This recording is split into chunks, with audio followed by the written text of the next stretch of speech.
বাংলাদেশে আওয়ামী লীগের অস্তিত্ব এখন এক অনিবার্য সংকটের সম্মুখীন। দলের সকল প্রকার রাজনৈতিক কর্মকাণ্ড নিষিদ্ধ।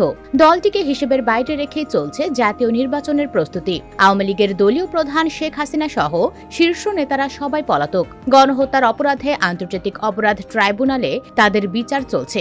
এরই মধ্যে জানা গেছে, ক্ষমতাচ্যুত প্রধানমন্ত্রী শেখ হাসিনার বিরুদ্ধে দায়ের করা গণহত্যার মামলার রায় ঘোষণার সম্ভাব্য তারিখ 13 নভেম্বর এবং প্রত্যাশা করা হচ্ছে এই রায়টি শেখ হাসিনা এবং তার দলের বিপক্ষেই যাবে। এরকম এক পরিস্থিতিতে আওয়ামী লীগ এখন মরিয়া হয়ে উঠেছে।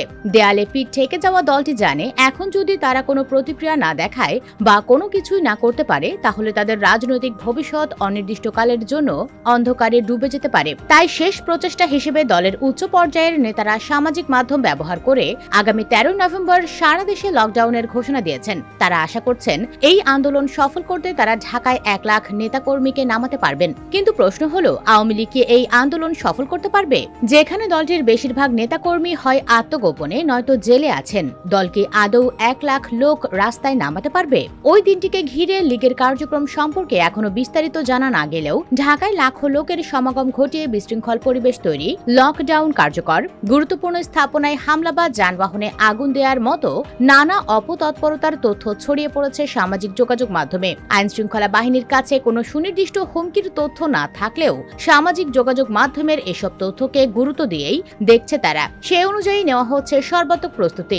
একটি জাতীয় দৈনিক বিষয়টি নিয়ে একটি প্রতিবেদন প্রকাশ করেছে, যেখানে বলা হচ্ছে এই নাশকতার পরিকল্পনা সমন্বয় করা হচ্ছে প্রতিবেশী দেশ ভারত থেকে। এজন্য দলীয় আবেগ কাজে লাগিয়ে সারা দেশ থেকে সহিংসতায় অভ্যস্ত কর্মীদের বাছাই করা হয়েছে। কিছু কিছু এলাকায় তাদেরকে প্রশিক্ষণও দেওয়া হয়েছে। প্রতিবেদন অনুযায়ী 13 নভেম্বরের আগের রাত থেকেই রাজধানী ও আশেপাশে বিশৃঙ্খলা তৈরির পরিকল্পনা রয়েছে আওয়ামী লীগের। এছাড়া গোপালগঞ্জ, মাদারীপুর ও শরীয়তপুরকে বিবেচনা করা হচ্ছে বিশৃঙ্খলার কেন্দ্র হিসেবে। নিরাপত্তা সংস্থাগুলো অবশ্য লীগের এই হুমকিতে তেমন আতঙ্কিত হচ্ছে না। তাদের মতে গত 1 বছরে অন্তর্বর্তী সরকারের বিরুদ্ধে এরকম কয়েকটি অপচেষ্টা ব্যর্থ হয়েছে। তারাও জানে রায়ের তারিখকে কেন্দ্র করে নতুনভাবে অস্থিতিশীলতা তৈরির একটা চেষ্টা হতে পারে। তাই সেনাবাহিনীকে আপাতত মাঠে রাখার জন্য সরকারের কাছে সুপারিশ করেছে তারা। বিভিন্ন সূত্রে জানা গেছে, সহিংসতা ঘটাতে ব্যবহার হতে পারে অবৈধ অস্ত্র। সম্প্রতি ঢাকায় একটি অস্ত্রের চালান আটক করেছে সেনাবাহিনী।